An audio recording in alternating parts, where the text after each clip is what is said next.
Hello বন্ধুরা, good morning. কেমন আছো তোমরা সবাই? আশা করি ভালো আছো। আমি কিন্তু মোটামুটি বেশ ভালোই আছি। তো চলো এখন থেকে নতুন একটা ভিডিও স্টার্ট করি তোমাদের সবাইকে সাথে নিয়ে। তোমরা সাথে থেকেও কেউ স্কিপ করো না। আশা করি আজকের ভিডিওটা তোমাদের ভালোই লাগবে। তো আজ সকালবেলা উঠেছিলাম একদম ঠিকঠাকভাবে, কিন্তু উঠেই পুকুনকে হাত দিয়ে দেখি পুকুনের শরীরটা না প্রচণ্ডই গরম। ওর ঘুম থেকে উঠেই জানি না কখন জ্বর এসছে, ও হয়তো নিজে জানে না। ও মানে ঘুম থেকে উঠেই আমি ওর গায়ে হাত দিয়ে দেখি ওর প্রচণ্ড টেম্পারেচারটা হাই, ওর প্রচণ্ড জ্বরের ছিল। তো তারপর ওকে অনেকক্ষণ কোলে নিয়ে আর কি দাঁড়িয়েছিলাম, হাঁটাহাঁটি করছিলাম। ও কিছুতেই আমাকে ছাড়তে চাইছিল না। তো তারপরে একটু মুডটা ঠিক হওয়াতে ওকে নিচে নামিয়ে দিলাম, মায়ের কাছে দিলাম আর কি। তো তারপর আমি একটু ফ্রেশ হয়ে নিচ্ছিলাম। তো পুকুন ততক্ষণ মায়ের কাছে ছিল। তো তারপর মায়ের কাছে থাকার জন্য মায়ের কাছে যেহেতু ও ভালোই ছিল, তার জন্য আর কি আমি একটা একটা করে কাজগুলো কমপ্লিট করে রাখছিলাম। কেননা যেহেতু পুকুনের জ্বর এসেছে, আর ও সারাদিন কী করবে না করবে, কেমন থাকবে, আর সবথেকে বড় কথা ওর না শরীরটা খারাপ হলে ও সবসময় কোলে থাকতে চায়, এদিক ওদিক ঘুরতে চায়, হাঁটাহাঁটি করতে চায়, আর তার উপরে এই বীভৎস গরম। তো কখন কি করার সময় পাবো, তাই ভাবছিলাম এখন যেহেতু একটু একটু ঠিক আছে, তো এখন কাজগুলো একটা একটা করে কমপ্লিট করে রাখি। তো সবার প্রথমে বিছানাটা একটু পরিষ্কার করে নিলাম। তারপর কালকে জানো তো কিছু জামা কাপড় ছিল যেগুলো কালকে আর ভাঁজ করে সময় হয়ে ওঠেনি।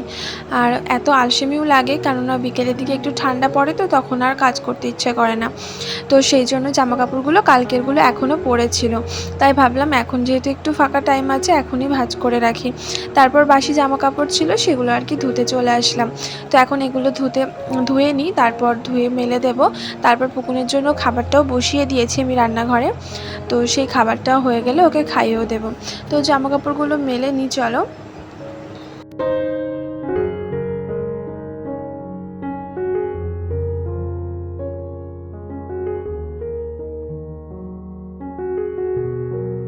তো এই যে আমি রান্নাঘরে চলে এসেছি, আর রান্নাঘরে এসে দেখো আমি অনেক আগেই প্রেশার কুকারে পুকুনের জন্য ভাত বসিয়ে দিয়েছিলাম। তো সেটা কমপ্লিট হয়ে গেছে আর কি। আর এদিকে দেখো মাছ রেখেছিলাম। তো এখানে আমি কাতলা মাছ রেখেছিলাম।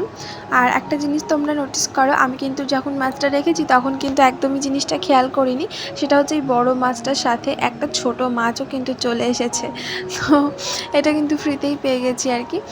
তো যাই হোক, তারপর মাছটা রেখে দিলাম। আমি কিন্তু মাছ কাটতে পারি না, পারি না বলতে কি কখনো চেষ্টা করা হয়নি আর কি।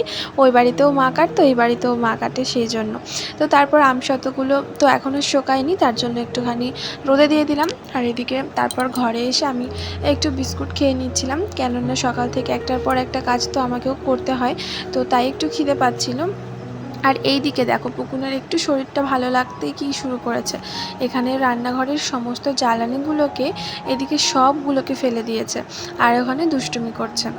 তো তারপর চলো একদম দুপুরবেলা চলে যাই, কেননা তারপর থেকে ওর শরীরটা একদমই খারাপ হয়ে গেছিলো। আর যেহেতু প্রচণ্ড গরমও পড়েছে, সেই জন্য একদম থাকতে চাইছিল না আর কি। তো আজকে রান্না হয়েছিল মাছ, ডাল আর পটল ভাজা। তো তারপর খাওয়া দাওয়া কমপ্লিট করে রান্নাঘর পরিষ্কার করে আর কি মুছে নিলাম। আর এদিকে এত পরিমাণে রোদ উঠেছে আর প্রচণ্ড পরিমাণে গরম, তো সেই জন্য দুপুর থেকে আর কোনো ভিডিও করা হয়নি। তো বিকেলবেলা যেহেতু ছেলেটার শরীরটা একদমই ভালো ছিল না, তাই ওকে ডাক্তারের কাছে নিয়ে যাচ্ছি। আমি, বনু আর পুকুনি যাব।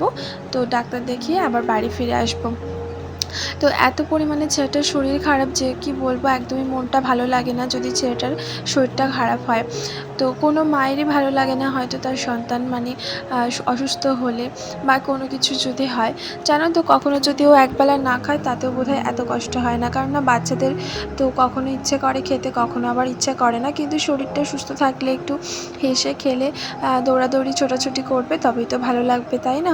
তো যাই হোক, মন টন একটু খারাপ ছিল, কিন্তু বিকেলের দিকে জ্বরটা কমে গেছিলো। কিন্তু তবুও আমি একবার ডাক্তার দেখাতে চাইছিলাম, কেননা এত বীভৎস গরমে থাকে তো যদি আবার ফিরে আসে জ্বরটা, সেই জন্য। তো চলে আসছিলাম গঙ্গার ধারে। আর গঙ্গার ধারে এত সুন্দর হাওয়া, দেখো প্রচুর লোক রয়েছে। তো তারপর ডাক্তার দেখানো কমপ্লিট হয়ে গেছে। তারপর বুনু বলল শাখা নেবে, তার জন্যই আর কি শাখার দোকানটাতে চলে এসেছি।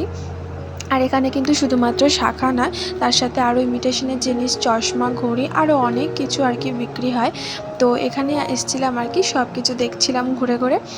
আর তার সাথে বুনু শাখা দেখছিল, বুনু একটা নতুন শাখা পড়েছে, তো সেটাই আর কি নেওয়া হচ্ছিলো। এই দেখো অনেক রকমের শাখা বের করে দিয়েছে, আর অনেক সুন্দর সুন্দর ডিজাইনও কিন্তু ছিল শাখার।